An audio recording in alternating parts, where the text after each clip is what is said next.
For sure, the play. Let's go bro, game kedua Rrq versus Team We'll see. Spirit. If you had like Kita lihat straightforward aja bets, you guys would ya. probably be afraid of the Cho, which was literally what happened with Hiko. Yeah, I mean, we've all been there. I feel like, and once you get delayed on one of the traditional marksmen anyway, whether that's a Claude or a Harith here, you're focused on trying to catch back up and be that used to your team. So definitely able to go ahead and restart here. We're now in game 2 for this Rrq Hoshi, like I said, with this lineup. It will be interesting too because pressure-wise, like their physical damage is good. Magic damage-wise too, early game. So even though we're saying Team Spirit needs to have a better early game and get things started off, if they kind of bite off too much, Rrq Hoshi's damage profile is actually pretty good in the early game. Oof. Going Toy. 1v1. I'm not sure if this is going to pan out here for Hiko. Oh, first blood going to the hands of Toy. That is not a good start again for Hiko here in game 2. Okay. So as we get through this game, early game already, being able to go ahead and start that is, man, Wolf, that first blood already for Toy. That was so bad. That's really, really bad because we were already talking about how Team Spirit needs the early game to get going in for them, especially this Harith. And let's see if the Purify would have helped him in that situation, right? This probably wasn't. Oh my god, even Sawo's recall. I'm telling you, man, Idok's Cho. So weird. Oh man. It's scary to deal with. This is looking bad for Team Spirit, dude. I think it's the far side of the Cho that has the priority in the mid lane, but at the same time, Kimi and Gacha, they're not pushovers either. This is a very strong combo, but we'll see how they will deal with the turtle. Dealing with this turtle, it's quite low. Sutsujin will be able to secure it. Feathered airstrike drop down. There's the kick from Idok. He does fall though, but it's going to be a trade. The roam for bounce spells used up as well. Got the revitalize out, and I think they're going to be happy with that. Again, objective secured for Rrq Hoshi. That's already like 1,000 gold lead from, and so mainly because they just stopped some of the teleports from Sawo, and the fact that they also took out Hiko, which probably meant that he missed some of the minions and then a cart, which we know for sure that has more value nowadays. 40% extra gold from the cart, which if you add all of that together, that will mean that there's 1,000 gold lead for Rrq Hoshi. He's getting gapped here too, man. He's only level 3. That's right. That kind of this 1,000 gold lead from Rrq Hoshi has more value to it because it's from the gold laner. I think Idok's going to get caught out here. He does use the kick. Oh, okay. Jikun does. Oh, he's actually able to get away. Even despite being caught in that side of the jungle and then 3 members of Team Spirit around, that is just... Hey, Idok is tough on the Cho. I'll give you that. Oh, he knows the limits, man. First 2 picks, Cho for Rrq Hoshi. Idok is showing us how it's done, using the Way of the Dragon defensively so that Team Spirit will not be able to get any bonus skill. And they actually spent so much time. And I'm sure that Sutsujin is having a great time because of that. The space that Idok was able to make for his team right now is so important, especially because Rrq Hoshi, they're just getting good as time goes by. The fact that they're leading at 4 minutes in with this kind of composition against Team Spirit's weak mid-game and late-game composition, this is already looking good for the Indonesian team. Wolf, the level gaps between the jungle and the gold lane are quite intense. Again, Hiko just level 5, Toy's nearly level 7. He was maintaining that 2-level lead for a while, and again, the junglers, 3-level gap between the junglers right now. The fight for the second turtle breaking out. Sao's going to go for the charge, the unbreakable here on Rins. Turtle's going to be secured by Sutsujin again. Toy with that barrage, they keep him at bay. Tyrant trying to run, gets to the turret. He's going to be fine. No one dropping down just yet. Toy doesn't have that blazing to it, but he's got the shots coming through. One shot going to be in trouble as he falls to Toy. Now Kidbomba on the run. And they're still trying to get away from this. I'm not sure if they're going to find more. Starting up this purple buff as well. They do take that. Oh, even Idok getting in front of the back. There will be a little bit of a chase here, but Rince is going to be able to get out. Edok as well through the wall.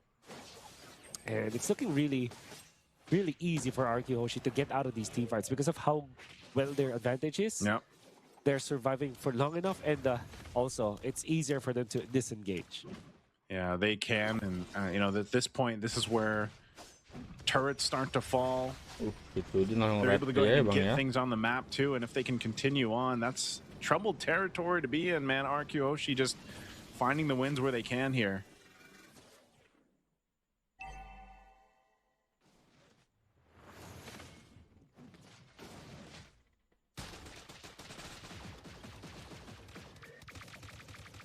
Dah, kenapa dah? Tiba-tiba mati, guys. Oke lah ya, aku gantiin dulu guys casternya. Sutsujin, sing, aduh, miss gitu Kidbomba.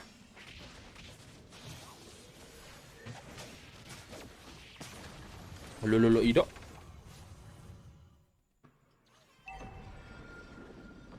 Idoknya balik dulu ya bang ya.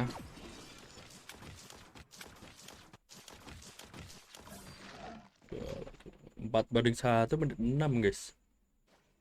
Untuk itemnya sendiri Sutsujin beli Rrq duluan beserta Kidbomba pun sama ya.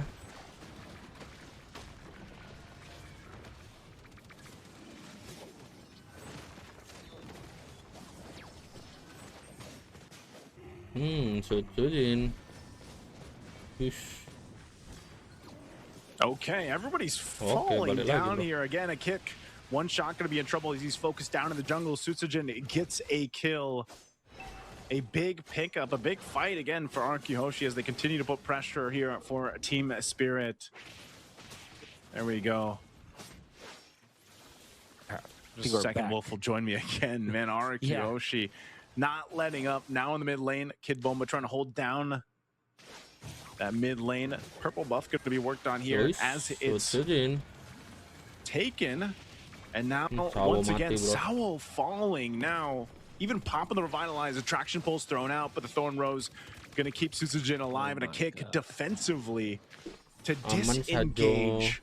Wolf, welcome back. Yeah, I don't know why Kidbomba has an orange buff, but I think he just missed it. And there was what, maybe what, 4 or 5 seconds where he's just walking in front of Rrq Hoshi, trying to land anything. But the moment that he has his skills back on cooldown, Edok just kicked him out of there. And then another disengage from Rrq Hoshi. If this game goes on and on like that, eventually this Claude will be unmanageable for Team Spirit as well as this Lancelot. So I understand why Team Spirit are so anxious to get a play whatsoever. But Rrq Hoshi are just evading and only fighting in their own terms. I think this is a very smart take from Rrq Hoshi. Yeah, very smart takes here. Rrq Hoshi not letting up at all. That's the main thing. Playing with this advantage that they have here is working out so well for them. And I'm thinking here, man, you know, 5,000 behind what Team Spirit can do to get back themselves into this game. But unfortunately, with plays like this, again, the way the Dragon's setting things up, look how fast Kidbomba gets taken low here. Just off of a kick. There's the feathered airstrike, zoning them out a little bit further. The Lord is up. Rrq Hoshi fighting for that space to work with, and Sao trying to provide the vision to be able to contest against this. Still going to force it. They might still have to be careful how they approach the Lord even with this. But Sao once again jumping in. Hiko dropping down the Zaman Force, but he's also just brought so low so quick as Sutsujin picks up that kill, and now going for Sao, using that retribution to slow him down as Sao falls. Kidbomba could possibly be next as Toy just unleashing, and there's Eno again with the flicker G combo with the kick to follow. They'll find 4 Rrq Hoshi taking it all. Team Spirit wanted to fight in Rrq's terms once again, and they have found the same ending to that clash. Went in for the initiation onto Rrq Hoshi, only to find Sutsujin as well as Rince waiting on the wings. Of course, dealing enough damage. Edok is the icing on the cake. That beautiful flicker, Jeet Kune Do, that stomp to actually knock up 2 members of Team Spirit, and then Rince. Rince was not failing at all. On point with the follow feathered airstrike, and then that pickup afterwards, where there was an attempt for Team Spirit to get out, but Rince was just a sniper. laser focused, laser on point against Team Spirit. Glowing And now one that's a dari amankan oleh 7,000 gold lead Sunset that Lover. Team Spirit is not equipped to deal with. It will take an uphill climb for Team Spirit to get back to this game. Yeah, again, it's just a little bit of a tough situation to make work here, I feel like, in Team Spirit's situation, just because of the way things have gone. And there it is again, the kicks from Rrq, able to lock down Sao. Sao gone in an instant, even as tanky as this is. Sunset Lover to follow, and Rrq Hoshi will continue to take what they want, even under the base turret. Shield's gonna pop here. Sutsujin checked by Hiko. He's gonna have to back off, but they still have the Lord marching up top. They wanted that shield, they got it. Tier 2 in the mid, nearly down here once this waves push in. So down 2 members for another 10 seconds. Team Spirit should still be able to defend this. The Lord charges on into the top turret. Kidbomba taking a bit of damage, sitting at half health. He'll regen back up, but still all holy shields have been taken out. A feathered airstrike dropped down. Kidbomba jumping in with the bravest fighter, trying to zone out what he can, and by the time that he can, he flickers. He's still going to be up though. So Team Spirit holding on to the base turrets. First pick Lapu-Lapu coupled up with the third pick Harith, and the disrespect to not ban the Esmeralda. You can see how Kidbomba is struggling.